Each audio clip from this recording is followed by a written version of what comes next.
Hello, good morning, students. How are you? Hope all of you are doing well. So, first of all, let me welcome all of you on Unacademy Hello Teachers. Unacademy Hello Teachers is a new venture of Unacademy जहां आप और हम सब मिलके basically preparation करेंगे आपके teacher eligibility test की, that is TET की.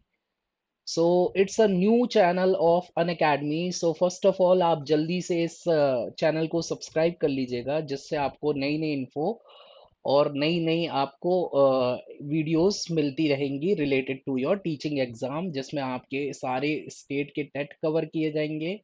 स्टेट टेट्स आपका सी टेट कवर किया जाएगा, एज वेल एज आपके केवीएस और डी ट्रिपल एस की भी प्रिपरेशन कराई जाएगी. Clear.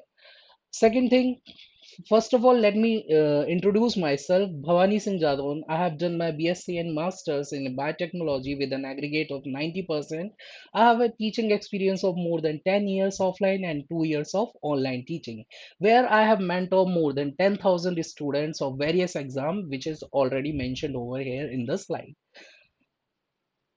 What are the advantages of an academy basically. तो देखिए, आपको डेली लाइव क्लास मिला करेंगी. ठीक है, आपको टॉप एजुकेटर्स के साथ ऑल ओवर द इंडिया आपको लाइव टेस्ट और क्विजेस मिला किया करेंगे. एक स्ट्रक्चर्ड कोर्स है जो कि टीचरों ने बनाया हुआ है आप ही के लिए, जिसको पढ़ के आपको क्या कोई अदर बुक्स फॉलो नहीं करनी है. और एक बार सब्सक्रिप्शन लेने के बाद आप अपने अकाउंट को अनलिमिटेड एक्सेस कर सकते हैं. आप उसे कहीं से भी एक्सेस कर सकते हैं. मोबाइल फोन के थ्रू एक्सेस कर सकते हैं, अपने लैपटॉप के थ्रू एक्सेस कर सकते हैं, और कहीं पे भी कहीं भी आप अपनी वीडियो को ऑफलाइन और ऑनलाइन मोड में देख सकते हैं. नेक्स्ट थिंग इज, ठीक है, अभी जो हमारे पास सिलेबस है दैट इज अवेलेबल सिलेबस. आपका सीटेट पेपर फर्स्ट है, सीटेट पेपर सेकंड है, then we have UP TET paper 2 and super TET के कोर्सेज अभी करेंटली चल रहे हैं. In near future we are going to start the classes of KVS as well as D triple S B. And you can track your preparation. आप अपनी preparation को track कर सकते हैं. ठीक है, आप मॉक टेस्ट दे सकते हैं, वीकली मॉक टेस्ट दे सकते हैं, जिसमें आप देख सकते हैं कि आपकी प्रोग्रेस कैसी चल रही है. द एडवांटेजेस देखिए, एक तो प्रॉपर से पहले से डिजाइन शेड्यूल है, तो आपको पता रहता है अगले दिन किसकी है ना क्लास लगने लग क्लास, किस टीचर की क्लास लगेगी. दूसरी चीज, कोई लैंग्वेज बैरियर नहीं है. ठीक है, आपका मोर देन 12 लैंग्वेजेस में अनअकैडमी कोर्सेज अवेलेबल करवाता है. आप कहीं पे भी कहीं से भी पढ़ सकते हैं. ठीक है, आपको कभी कभार क्या होता है, डाउट रहता है जिसके थ्रू आप अपने क्या एजुकेटर से इंटरेक्ट नहीं कर पाते, बट यहाँ ऐसा नहीं है. आप उसी टाइम अपने डाउट को अपने एजुकेटर के से पूछ सकते हैं. ठीक है, आपका डाउट उसी टाइम क्लियर किया जाएगा. फिर जब आप ऐप में टेस्ट वगैरह देंगे तो वहां आपको लाइव पोल्स का एक्सपीरियंस मिलेगा, जो कि एक बिल्कुल ही डिफरेंट चीज है जो आप ऐप में देंगे, that is during the time of while giving the test. Next thing is, आपका लाइव टेस्ट और क्विजेस रहेंगी. ठीक है, जिसके थ्रू आप अपनी डिटेल रिपोर्ट और एनालिसिस को क्या कर सकते हो, प्रिपेयर कर सकते हो, ट्रैक कर सकते हो. आपको पीडीएफ और लर्निंग मटेरियल भी अनअकैडमी के थ्रू प्रोवाइड.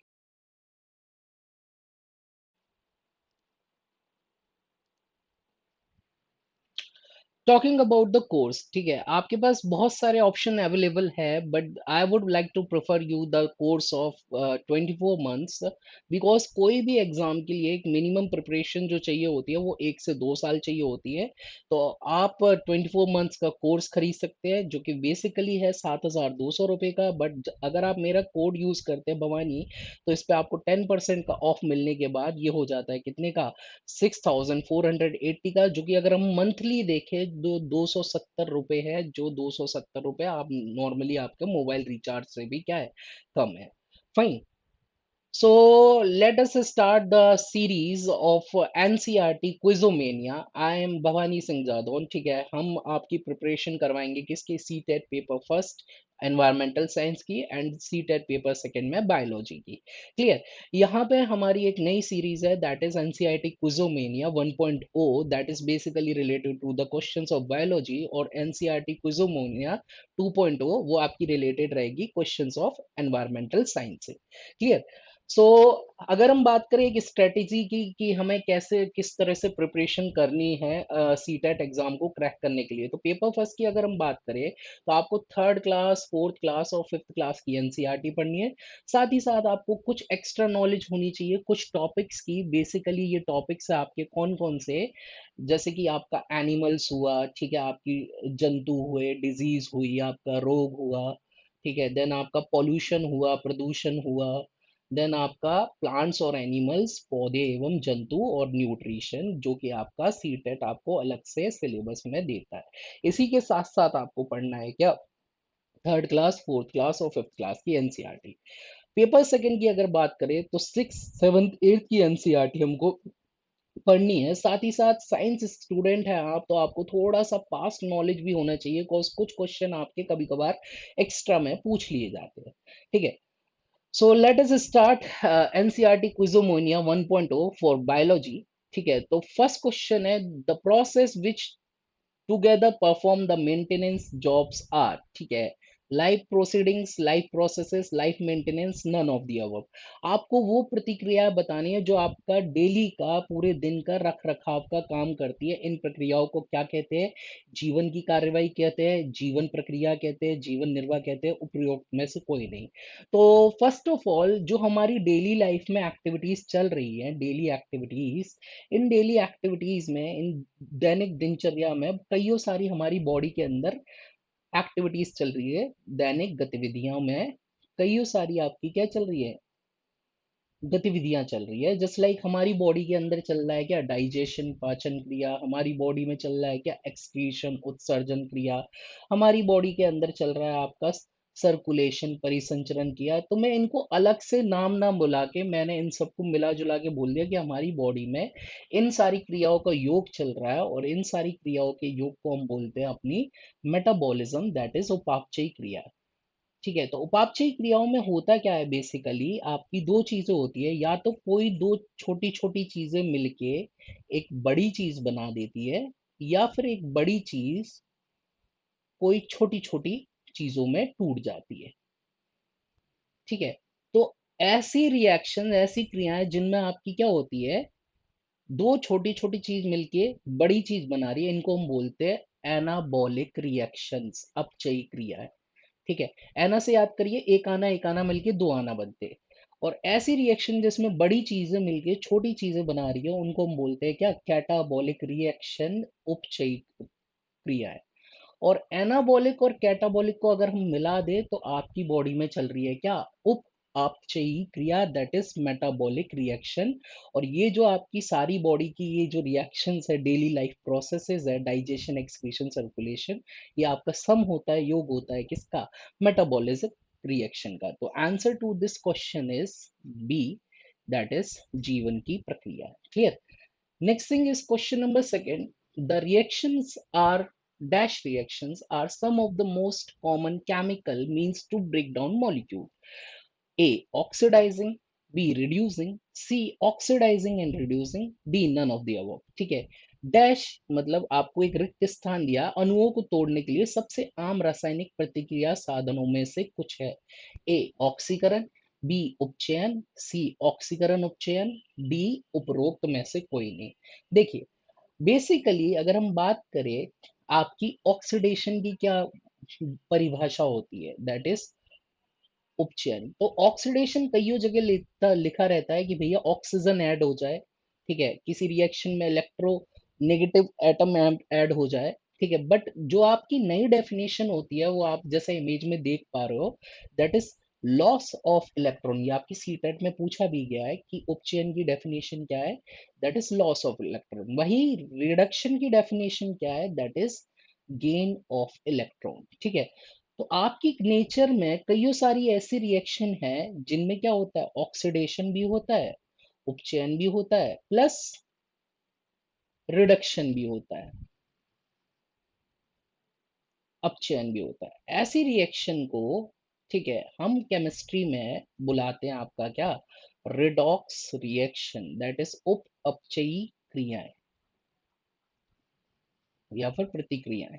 ठीक है, और फोटोसिंथेसिस, प्रकाश संश्लेषण, जहां पे आपने एक स्टेप आती है, जिसमें आपका क्या होता है, बेसिकली वाटर की जो डिसोसिएशन होती है, जो पानी के अणु टूटते हैं, वो आपकी एक ऑक्सीडेशन रिएक्शन है। और जो कार्बन डाइऑक्साइड आपका फॉर्म होता है किसमें, मतलब कार्बन डाइऑक्साइड आपका कंबाइन होके अलग अलग रिएक्शन में आपका ग्लूकोज में जो बदलता है, वो आपकी रिडक्शन रिएक्शन।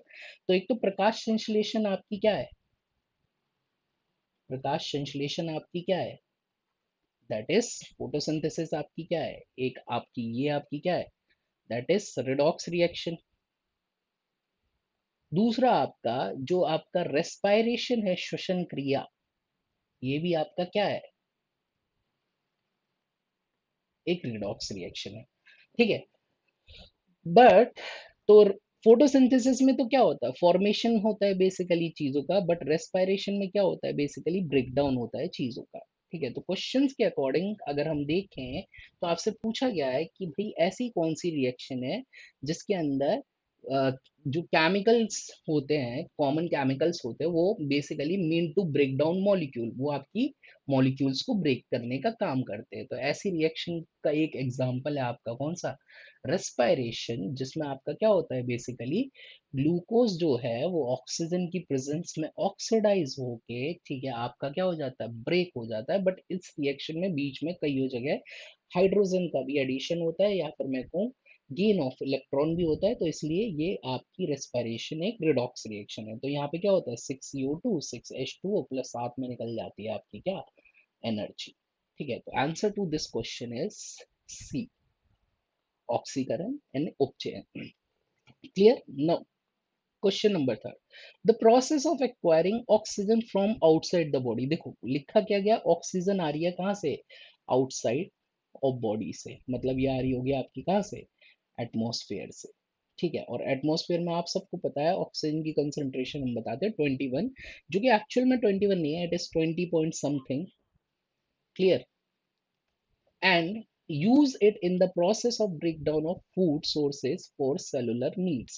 और हम इसका क्या करते हैं बेसिकली, सेलुलर नीड्स की ब्रेकडाउन ऑफ सेलुलर नीड्स में बेसिकली आपका जो है, जो आपकी सेल के अंदर जो ग्लूकोज है उसको ब्रेक करके हम बनाते हैं इससे क्या, एटीपी। ठीक है, और ये एटीपी आपकी सेल यूज करेगी किसके लिए, आपकी सेल के डिफरेंट डिफरेंट प्रोसेसेस को चलाने के लिए। ठीक है, तो इस प्रोसेस को, इस प्रक्रिया को हम क्या बोलते हैं। ठीक है, आपकी वो जो बॉडी है उस पे सेल क्या करती है आपका बेसिकली, जो आपकी ऑक्सीजन अंदर ली है उसको ग्लूकोज के साथ कंबाइन करके उससे बनाती है as a waste carbon dioxide, then आपका बनाती है क्या, वाटर, और साथ में बनाती है एटीपी। और ये एटीपी आपका सर्व करता है एज अ एनर्जी। अगर सेल को कोई भी काम करना, कुछ भी काम करना एक्स वाई जेड, उसे कुछ पैसे देने पड़ते हैं, कुछ एनर्जी खर्च करनी पड़ती है, उन एनर्जी का नाम है ATP, that is adenosine triphosphate. तो that is energy currency of cell. Clear. So ये बेसिकली होता क्या है, सबसे पहले आपकी बॉडी क्या करेगी, ब्रीदिंग करेगी, ठीक है, निश्वसन करेगी, जिससे आपकी होगी क्या, एक्सचेंज ऑफ गैसेस, गैसेस अंदर आएंगे और बाहर जाएंगी, एक्सचेंज ऑफ गैसेस चलता है। और फिर उसी एक्सचेंज ऑफ गैस में से जो ऑक्सीजन है वो आपकी यूज करी जाएगी सेलुलर रेस्पायरेशन, कोशिकाएं श्वसन के लिए। क्लियर। तो कोशिकाएं श्वसन के लिए आपकी यूज करी जाएगी क्या, ऑक्सीजन, जिसमें आपका क्या होगा, ये ग्लूकोज के साथ मिलके सेल के अंदर बनाएगी वेस्ट कार्बन डाइऑक्साइड, आपका वाटर, साथ में एटीपी, जिसको हम बोलते हैं energy. Clear. Next question is, these waste byproduct are needed to be removed from the body and discarded outside by a process। अब देखिए रेस्पायरेशन जो बेसिकली प्रोसेस है जिसमें आपकी बनती है क्या, एनर्जी, ऊर्जा। ठीक है, डाइजेशन आपकी जिसमें आपका बनते हैं क्या, सिंपलर कंपाउंड। ठीक है, सिंपलर कंपाउंड मतलब साधारण यौगिक, जो कि बेसिकली आपके बड़े बड़े मॉलिक्यूल से तोड़ के आपके बनाए जाते हैं छोटे छोटे molecule. Reducing is not a part of our biological reaction, it is chemistry. Excretion होती है आपकी बॉडी से वेस्ट निकालने की प्रोसेस। और एक्सक्रीशन में जो आपके ऑर्गन काम कर रहे हैं, ठीक है, बॉडी में, वो है आपका किडनी। और किडनी जो वेस्ट निकालती है वो निकालती है आपका कौन सा, यूरिया। तो आपको एक क्वेश्चन आया था कि जो आपकी ह्यूमन बॉडी की किडनी है, ठीक है, सीटेट में पेपर सेकंड में, कितना परसेंट यूरिया बाहर निकालती है। ठीक है, तो 2.5% ऑफ द यूरिया, ठीक है, आपकी बॉडी से बाहर निकल जाता है। ठीक है, काय में से, यूरिन में। तो यूरिन की कंपोजिशन क्या होती है, 95% वाटर, 2.5% यूरिया, और 2.5% अदर्स। अदर्स मतलब अन्य चीजें, इसमें आपके वाइटामिन भी हो सकते हैं, ग्लूकोज वगैरह भी हो सकते हैं, अदर थिंग भी हो सकते हैं। साथ ही एक आपको क्वेश्चन आता है कि भाई इनका जो पाथ है यूरिन का वो आप सीरीज में लगाइए। तो सबसे पहले यूरिन बनता कहाँ है, किडनी में, प्रकट में। वहां से होता हुआ ये जाता है यूरेटर पे, मूत्र नली पे। मूत्र नली से होता हुआ ये जाता है आपका किस पे, यूरिनरी ब्लैडर पे, दैट इज मूत्राशय में। और मूत्राशय से होता हुआ ये आपकी बॉडी से यूरेथ्रा, मूत्र मार्ग से होता हुआ आपकी बॉडी से बाहर एक्सक्रीट कर दिया जाता है, बाहर निकाल दिया जाता है। क्लियर? तो ये आपको सीरीज याद रखनी पड़ेगी। क्लियर? नेक्स्ट थिंग इज, ठीक है, फॉलोइंग आर ऑटोट्रॉप्स। ऑटोट्रॉप्स कौन होते हैं, जो अपना खाना खुद बना सकते हैं। किससे? या तो वो बना ले खाना फोटोसिंथेसिस से, प्रकाश संश्लेषण द्वारा, या फिर वो खाना बना ले किससे, कीमोसिंथेसिस से, रासायनिक संश्लेषण द्वारा। तो आपकी नेचर में दो तरीके के ऑटोट्रॉप्स मिलते हैं, मतलब स्वपोषी जीव मिलते हैं जो अपना खाना खुद बना सकते हैं। ठीक है, तो फोटोसिंथेसिस कर सकते हैं आपके प्लांट, पौधे, एल्गी, शैवाल, और एक बैक्टीरिया जिसको आप बोलते हो क्या, ब्लू ग्रीन एल्गी, नीली हरित शैवाल। क्लियर? नीली हरित शैवाल। ठीक है, और जो कीमोसिंथेसिस करते हैं ये कुछ बैक्टीरिया करते हैं।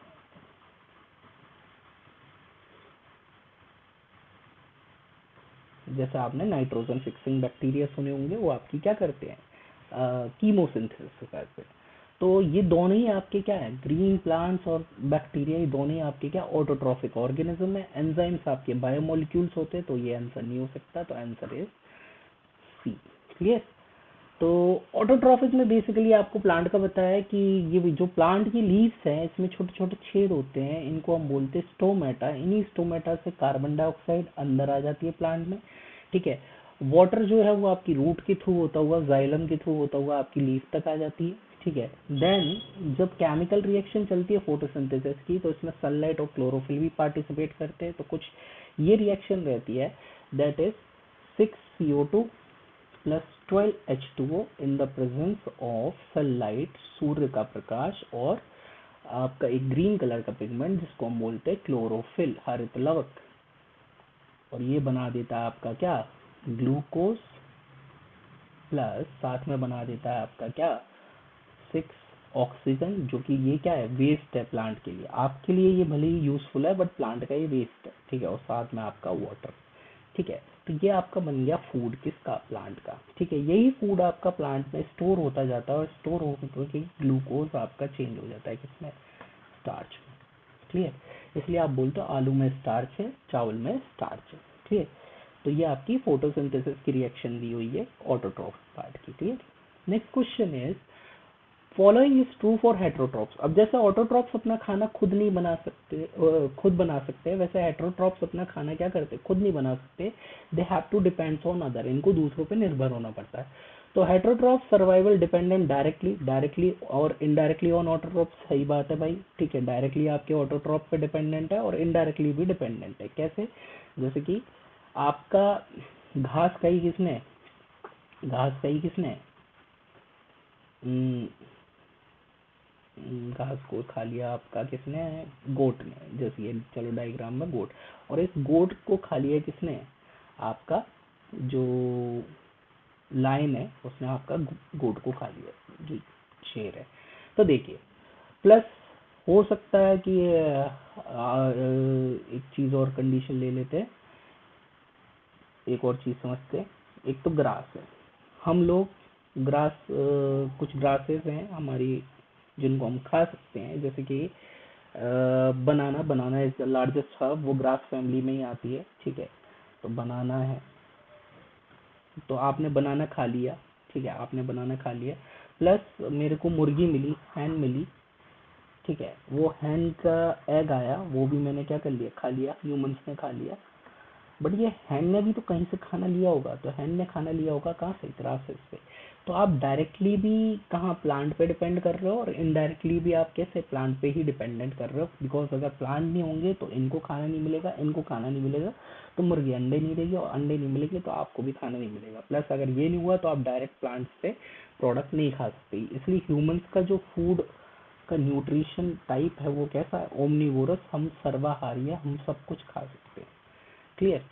ठीक है, तो ये पॉइंट तो बिल्कुल सही है। दूसरी चीज, heterotrophic organism include animals and fungus, ये भी सही है। हेटरोट्रॉप्स में आते क्या क्या है, एनिमल्स आते हैं सारे के सारे, फंगस आते हैं सारे के सारे, बैक्टीरिया आते हैं, नॉट सारे, ठीक है, मोस्ट ऑफ द बैक्टीरिया, और आपके बेसिकली आते हैं क्या, प्रोटोजोआ, जो अमीबा पेरिमीशियम आप पढ़ते हो, ठीक है, दैट इज पर्ची। ठीक है, तो ये सारे सारे हेटरोट्रॉप्स है, तो ये भी सही है। देखिए यहाँ ओनली नहीं लिखा, अगर ओनली लिखा होता तो स्टेटमेंट गलत होता है। इन हेटरोट्रॉप कॉम्प्लेक्स सब्सटेंस है to be broken down into simpler one, ये भी सही है कि भाई ह्यूमन ने खाया क्या, कोई प्लांट खाया होगा, कोई प्लांट खाया होगा, तो इस प्लांट में था क्या गया, स्टार्च, हमारी बॉडी इस स्टार्च को डाइजेस्ट करके चेंज कर देगी किसमें, ग्लूकोज में, तो हमको मिल जाएगी क्या, ग्लूकोज। ठीक है, तो स्टार्च आपका कॉम्प्लेक्स है, ग्लूकोज आपका सिंपलेस्ट है, तो ये पॉइंट भी सही है। Then answer to this question is D, that is all of these. Clear? Next question, carbon and energy requirement of the autotrophic organism are full by. अब देखिए कार्बन एंड एनर्जी, देखिए plants में basically जो carbon dioxide आता है, ठीक है, होता क्या है, प्लांट्स क्या करते हैं, रूट के थ्रू वाटर लेते हैं, कार्बन डाइऑक्साइड आता है कहाँ से, एटमॉस्फेयर से, तो एटमॉस्फेयर से कार्बन डाइऑक्साइड, एटमॉस्फेयर में कार्बन डाइऑक्साइड की कंसेंट्रेशन कितनी है, 0.04%, ये आ गया कहाँ पर, प्लांट में आ गया अंदर। ठीक है, प्लांट ने इस कार्बन डाइऑक्साइड को, ठीक है, किसके साथ मिलाया, वाटर के साथ मिलाया और बना दिया क्या, ग्लूकोज, और यही ग्लूकोज को प्लांट अपना क्या मानता है, फूड बनाता है, और इसी से अपना सर्व करता है क्या, एनर्जी। तो we are basically talking about the reaction of photosynthesis. ठीक है, तो फोटोसिंथेसिस की रिएक्शन के बारे में बात कर रहे हैं। ठीक है, तो answer to this question is B, that is photosynthesis. Clear? Next thing is dash are utilize for providing energy to the plant. ठीक है, प्लांट को ऊर्जा देने के लिए कौन सी चीज यूज होती है, देखिए ऊर्जा की बात करें प्लांट्स में, तो प्लांट्स में बना है क्या, ग्लूकोज, और यही ग्लूकोज आपकी प्लांट क्या करते हैं, रेस्पायरेशन भी करते हैं, श्वसन क्रिया भी करते हैं, यही ग्लूकोज आपका ब्रेक होगा, ठीक है, और ये रिलीज करेगा क्या, एटीपी। ठीक है, तो एनर्जी प्रोवाइड करने वाला सब्सटेंस जो है हमारी बॉडी में वो, सॉरी प्लांट की बॉडी में, वो क्या है, ए कार्बोहाइड्रेट, और glucose is the example of carbohydrate. जबकि अगर हम बात करें एनिमल्स की, ठीक है, एनिमल्स की अगर हम बात करें, तो हमारा जो मेजर सोर्स है एनर्जी का, वो क्या है, कार्ब्स है, ठीक है, शर्करा है, जो मुख्य स्रोत है वो कार्ब्स है, शर्करा है। बट हम एनर्जी आपका फैट से भी ले सकते हैं, वसा से भी ले सकते हैं। ठीक है, जब हमारी बॉडी में कार्ब नहीं होता तो यही फैट आपका ग्लूकोज में चेंज हो जाता है और आपको देता है क्या, एनर्जी। ठीक है, अब एक कंडीशन और फैट भी खत्म हो गया, तो फिर आपकी बॉडी में क्या है, प्रोटीन है, यही प्रोटीन आपका ग्लूकोज में चेंज हो जाता है और देता है आपको क्या, एनर्जी। तो एनिमल्स की अगर हम बात करें तो हमारे पास एनर्जी के बहुत सारे सोर्स हैं, बट इंस्टेंट एनर्जी हमें जो मिलती है वो है कार्बोहाइड्रेट, और रिजर्व्ड एनर्जी जो है हमारी, वो है आपकी क्या, फैट्स। जब आपका प्रोटीन ब्रेक क्या बोलते हैं, जब आपका प्रोटीन आपकी बॉडी की रिपेयर कर लेता है, तो उसके बाद अगर उसे लगता है कि भैया अब रिपेयर का काम हो चुका है और एनर्जी नहीं है बॉडी में, उस टाइम में प्रोटीन आपकी बॉडी को एनर्जी सप्लाई करते हैं। Clear? Chlorophyll is contain in, ठीक है, क्लोरोफिल आपका कहाँ देखने को मिलता है, तो देखिए क्लोरोफिल जो है आपका, हरित लवक जो है, वो आपका बेसिकली आपने देखा होगा, प्लांट जो होता है, प्लांट प्लांट में होती है लीफ, इस लीफ में होते हैं ग्रीन कलर के क्लोरोप्लास्ट। इन्हीं क्लोरोप्लास्ट की जो मेम्ब्रेन होती है, जो झिल्लियां होती है, हरित लवक की जो झिल्ली है, ये आप जो देख रहे हो वो क्लोरोप्लास्ट हरित लवक की झिल्ली है।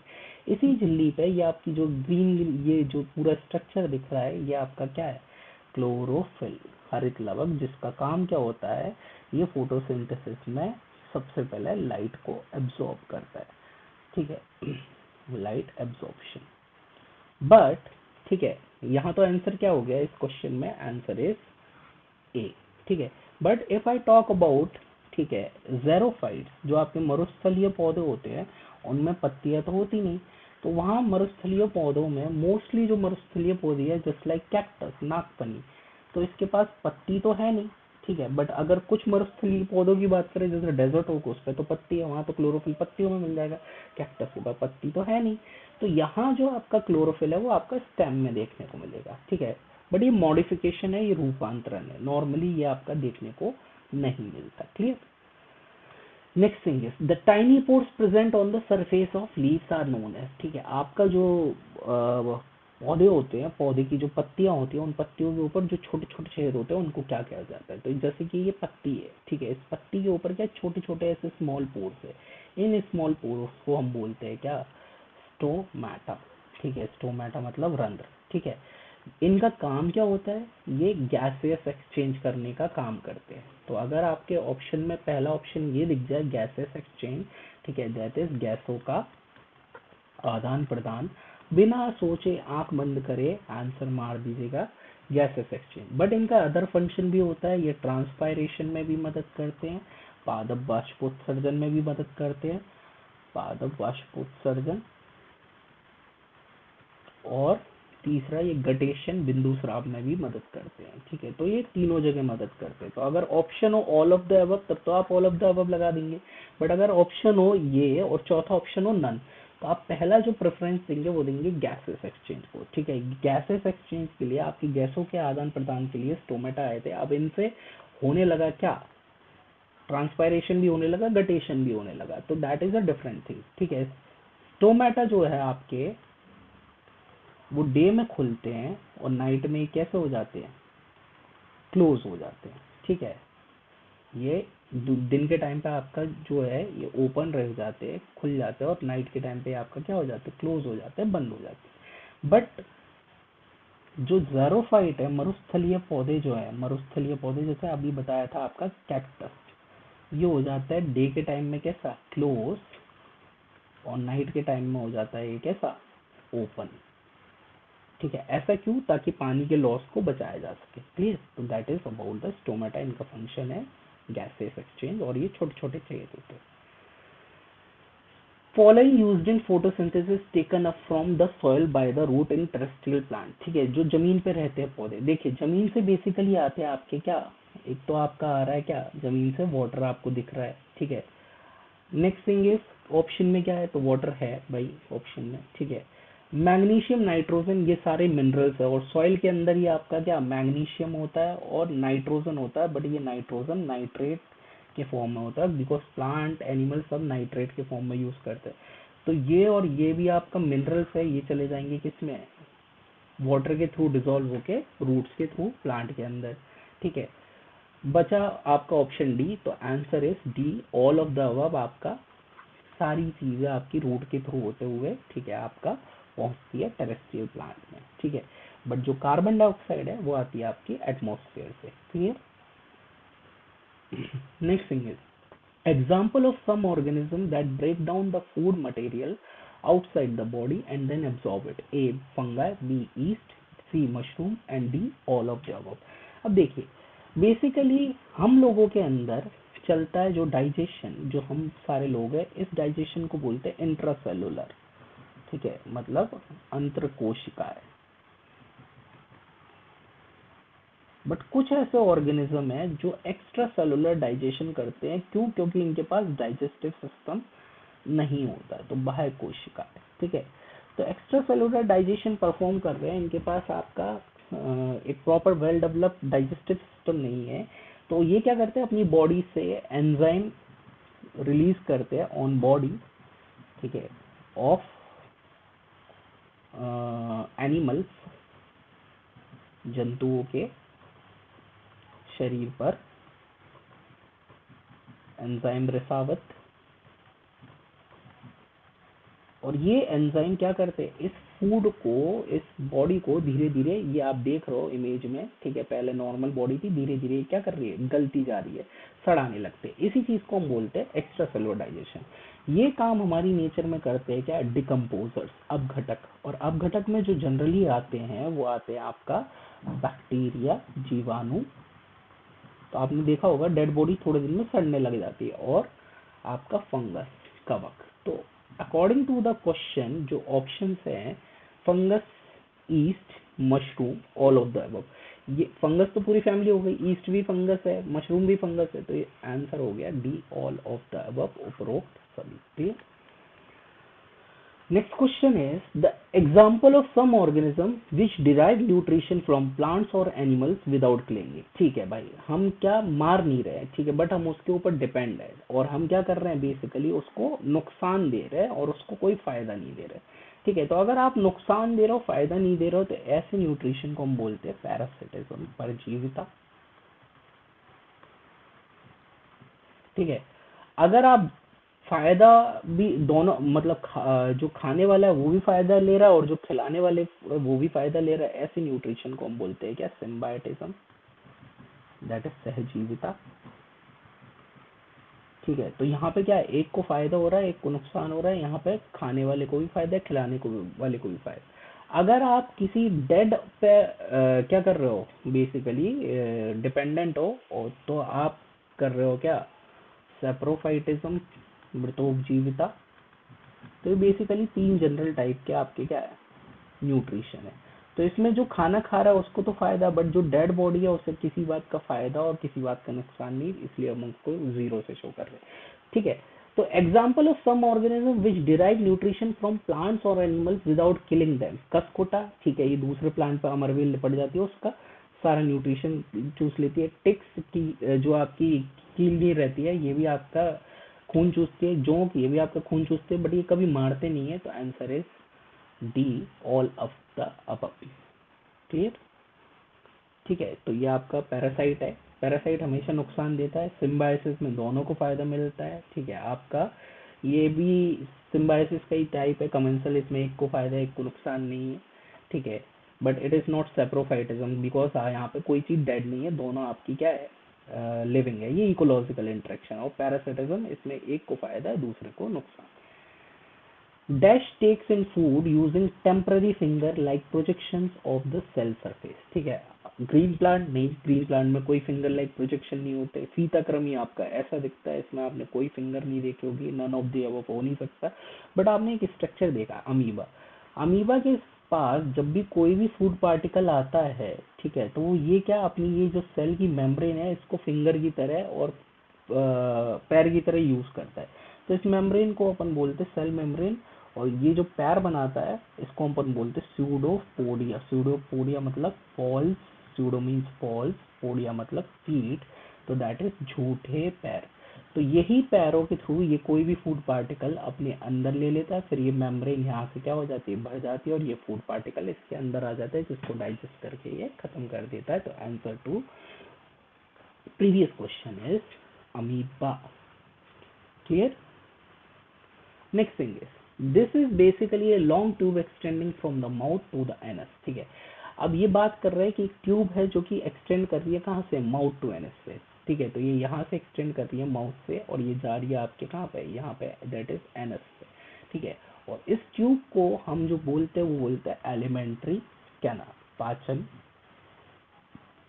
नाल। ठीक है, एलिमेंट्री कैनाल, जिसकी लंबाई है आपकी 30 फीट और 9.5 मीटर तक होती है, जिसका सबसे बड़ा पार्ट होता है, लॉन्गेस्ट पार्ट होता है स्मॉल इंटेस्टाइन। ठीक है, बट कईयों बुक में लार्जेस्ट पार्ट भी लिखा रहता है। हालांकि अगर आप मेडिकल्स की बुक देखोगे तो लार्जेस्ट पार्ट में बताया जाता है स्टमक, और लॉन्गेस्ट में बताया जाता है स्मॉल इंटेस्टाइन। तो स्मॉल इंटेस्टाइन लेंथ में इसकी सबसे बड़ी एरिया को कवर करती है, लार्ज इंटेस्टाइन आपका थोड़ा सा एरिया कम कवर करती है। तो एक बार आपको क्वेश्चन आया था, आपसे स्मॉल इंटेस्टाइन और लार्ज इंटेस्टाइन की लेंथ का रेशियो पूछा गया था। ठीक है, तो कायदे से जो स्मॉल इंटेस्टाइन है वो आपकी क्या होती है, 25 फीट लॉन्ग होती है, और ये आपकी 5 फीट लॉन्ग होती है। ठीक है, तो 25 और 5, ठीक है, अगर आप रेशियो देखोगे तो ये रेशियो बनेगा 5:1 का। क्लियर है, तो दैट इज आपकी alimentary canal. Gastric gland releases dash a protein digesting enzyme called pepsin and mucus। ठीक है, वेरी गुड। ठीक है, अब ये डैश जो चीज अपन को बना दिया, अब देखिए गैस्ट्रिक ग्लैंड जो है हमारी स्टमक में ग्लैंड है। ठीक है, स्टमक की जो वॉल्स है गैस्ट्रिक ग्लैंड, ये गैस्ट्रिक ग्लैंड बनाती है आपका क्या, एक जूस, जिसको हम बोलते हैं क्या, जठर रस गैस्ट्रिक जूस, ठीक है। और ये जठर रस तीन चीजों से मिलके बना होता है, ठीक है। इसमें आपका एक तो होता है एसिड जो कि एक्टिवेट करता है एंजाइम को, एक रहता है आपका पेप्सिन जो कि आपका बेसिकली प्रोटीन को डाइजेस्ट करने वाला एंजाइम है, और एक रहता है म्यूकस जो एचसीएल के प्रभाव से इस पेट को बचाती है। अगर ये म्यूकस नहीं होगा तो ये एचसीएल आपके पेट को फाड़ देगा, ठीक है। तो जो डैश है वो डैश है आपका क्या, answer is B, hydrochloric acid, ठीक है। नेक्स्ट थिंग इज, ठीक है, following has shorter small intestine, herbivore carnivore both या फिर नन ऑफ दीज। देखिए आपकी जो स्मॉल इंटेस्टाइन है, ठीक है, स्मॉल इंटेस्टाइन आपकी जो कार्निवोर्स होते हैं उनमें छोटे होती है, जबकि हर्बीवोर्स में लंबी होती है, ठीक है। इसका आंसर है बी, ठीक है। आपको इमेज दिखा देता हूँ। जो कार्निवोर्स हैं, जो मांसाहारी है, उनकी इंटेस्टाइन छोटी है, जबकि जो हर्बीवोर्स है उनका इंटेस्टाइन कैसी है, बहुत बड़ी होती है और काफी कॉइल्ड रहती है, ठीक है। इसका रीजन इसलिए बिकॉज इनको आपका प्लांट खाना है, और प्लांट के बहुत सारे ऐसे प्रोडक्ट होते हैं जिनको बोलते हैं फाइबर्स, जिनका इन्हें डाइजेशन करना है। तो बेसिकली इन फाइबर्स के डाइजेशन के लिए, ठीक है, सरफेस एरिया ज्यादा चाहिए होता है। तो ये आपकी स्मॉल इंटेस्टाइन की लेंथ क्या होती है, छोटी आंत की लेंथ क्या होती है, शाकाहारियों में बड़ी होती है, मांसाहारियों में छोटी होती है। हम लोग फाइबर्स पचा नहीं सकते तो वो हमारी बॉडी से बाहर निकल आते हैं। फाइबर्स जिन्हें हम रफेज रुक्षांश भी कहते हैं, रुक्षांश, और ये बेसिकली बने होते हैं किससे, सेल्यूलोज से। तो ये बने होते हैं सेलुलोज से, और सेलुलोज एकमात्र ऐसा कार्बोहाइड्रेट है, एकमात्र ऐसी शर्करा है जिसे हम पचा नहीं सकते, clear. The enzyme present in secrete intestinal juice finally convert the, ठीक है, the enzyme present in secrete intestinal juice finally convert the, ठीक है, आंतीय रस, ठीक है। आंतीय रस की अगर हम बात करें, ठीक है, तो उसके अंदर सारे एंजाइम ऐसे जो सारी चीजों को डाइजेस्ट कर सकते हैं, ठीक है। आपका पेनक्रियाटिक जूस की भी बात करें तो उसके अंदर भी सारे ऐसे एंजाइम है जो सारी चीज को का डाइजेस्ट कर सकते हैं। तो इंटेस्टिनल जूस, ठीक है, जो आपका स्टमक की इंटेस्टाइन बनाती है, ठीक है, इस इंटेस्टिनल जूस में आपका कई सारे एंजाइम है आंतीय रस में। वो मैं आपको बताऊंगा नहीं बिकॉज वो सारी 12th की चीज़ है, माल्टेज, आइसोमाल्टेज, डेक्सटेज, ठीक है, देन आपका डाइपेप्टाइडेज, कार्बोक्सीपेप्टाइडेज, ठीक है, लाइसेज, ठीक है, ये काफ़ी सारी चीज़ें हैं। तो ये सारी सारी सारी की सारी चीज़ों को कन्वर्ट करने की क्षमता रखती है। तो answer to this question is D. But in reality intestinal juice में आपका फैटी एसिड और डाइजेस्ट करने की पावर नहीं होती, बिकॉज इसमें कोई भी फैट डाइजेस्टिंग एंजाइम नहीं होता, वो पेनक्रियाटिक जूस में होता है, ठीक है। बट ऑप्शन में ऐसा कोई ऑप्शन है नहीं जिसमें हम आंसर चूज कर सके ए और बी, इसलिए हमको चूज करना पड़ रहा है क्या, D, that is all of the above, clear.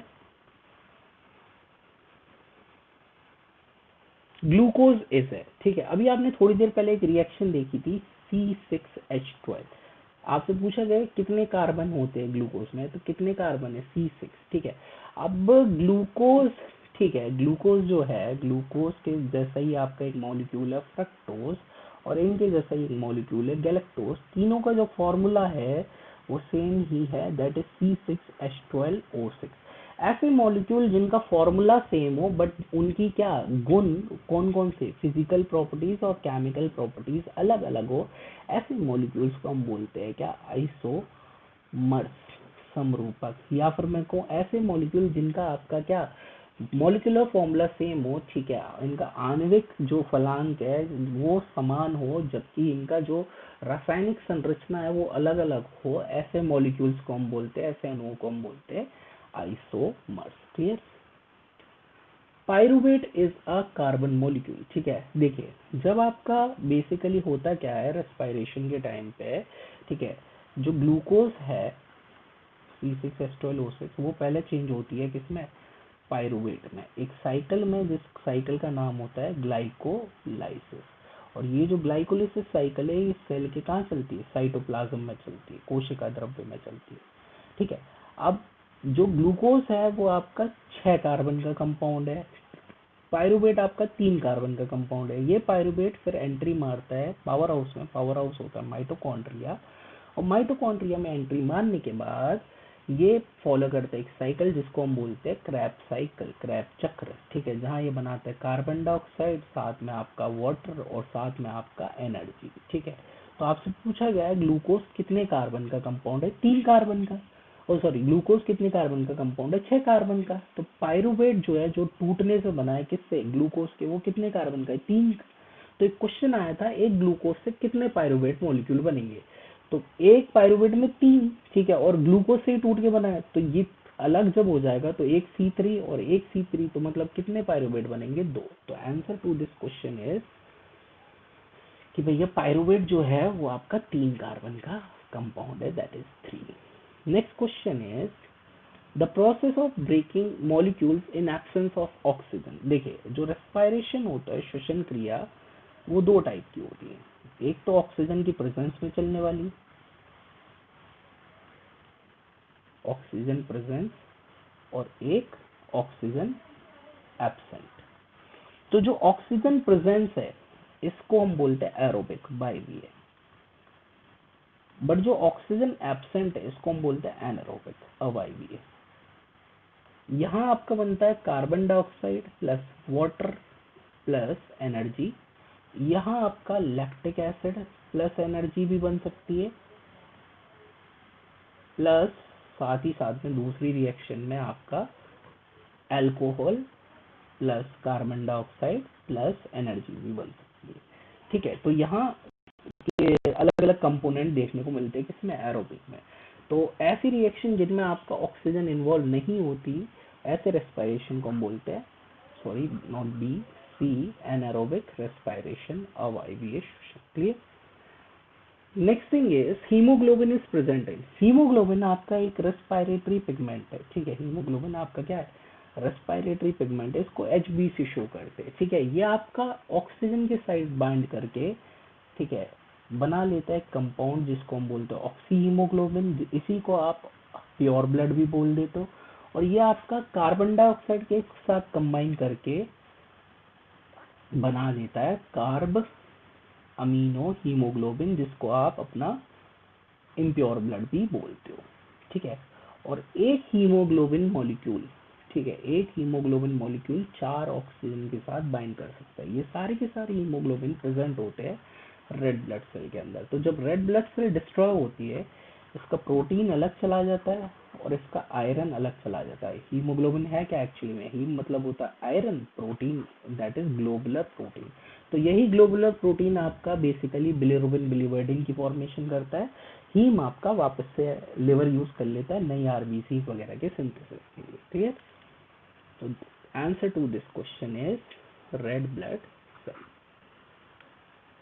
Next thing is the loss of water in the form of aerial part of the plant is known as. देखिए, जो सॉइल होता है, सॉइल के अंदर आपका डिफरेंट डिफरेंट टाइप के water होते हैं। एक तो आपका वाटर होता है ग्रेविटेशनल वाटर, गुरुत्वाकर्षण। एक होता है ग्राउंड वाटर जिसको जल तालिका बोलते हो।